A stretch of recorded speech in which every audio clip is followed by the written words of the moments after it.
Rupali delicious kitchen मध्ये आपलं स्वागत आहे। आज आपण आमच्या गावाकडच्या पद्धतीची शेपूची भाजी बघणार आहोत। सहसा शेपूची भाजी कोणाला जास्त आवडत नाही, पण मला खूप आवडते। तर मग चला रेसिपीकडे वळूया आणि साहित्य बघूया। इथं एक गड्डी शेपू घेतलीये, छान निवडून। काडीची साईड जास्त घ्यायची नाही, जास्त पाल्याची साईड घ्यायची आपल्याला इथं। आणि वाटण्यासाठी आपल्याला इथं 7 ते 8 हिरव्या मिरच्या, खूप कमी तिखट आहेत। लसणाच्या पाकळ्या, यातल्या मी फोडणीला पण ठेवणार आहे आणि याचं वाटण पण वाटणार आहे। वाटण्यासाठी आपल्याला शेंगदाणे, फोडणीसाठी आणि वाटण्यासाठी आपल्याला जिरं पण लागणार आहे आणि चवीपुरतं मीठ। आता मी वाटण पण वाटून घेते आणि शेपू पण कट करून घेते बारीक। मिक्सरच्या भांड्यात हिरव्या मिरच्या, लसूण, शेंगदाणे आपल्याला सर्व एकत्रच वाटून घ्यायचं आहे। आणि वाटणामध्ये पाव चमचा आपल्याला जिरा टाकायचं आहे। आता मी हे वाटण वाटून घेते। इथं असं थोडंसं जाडसर वाटण वाटून घेतलंय। शेपूची भाजी पण कट करून घेतली। आता कढईमध्ये तेल टाकून घेते मी। 1 पळीभर तेल टाकून घेतलं। इथं तेल गरम झालं की पाव चमचा जिरं आणि लसणाच्या 2 पाकळ्यांचे तुकडे करून टाकले मी।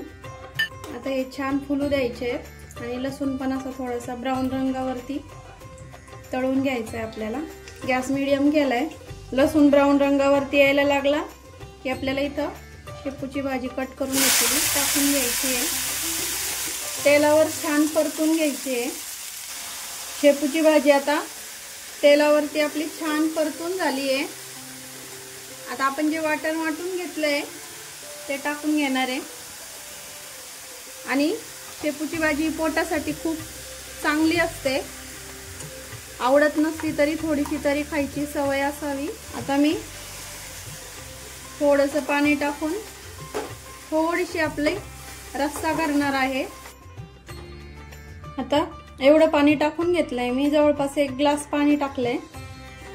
तुम्ही अजून थोडंसं कमी टाकलं तरी चालेल, पण शिजल्यावर अजून थोडी घट्ट होणार भाजी।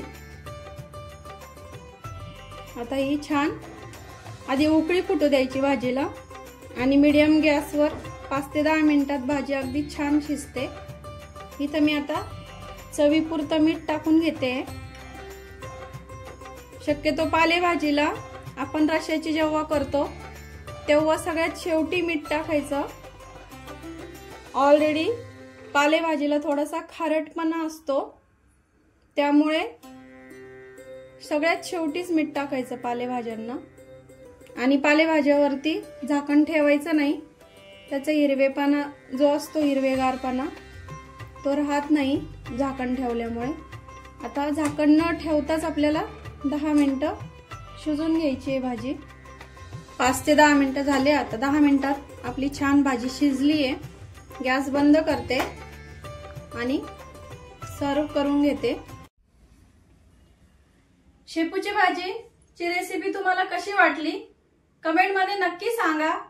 शेपूची भाजी आपल्याला भाकरी बरोबर, चपाती बरोबर, ज्वारीची भाकर, बाजरीची भाकर, पांढरा भात असतो त्याबरोबर खूप छान लागते। रेसिपी नक्की ट्राय करा, कारण घरचं जेवण हे खरंच स्वादिष्ट असतं।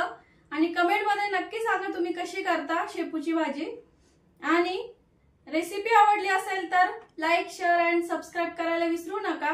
अशाच नवीन छान छान गावाकडच्या रेसिपी सोबत पुन्हा भेटूया। तोपर्यंत बाय बाय।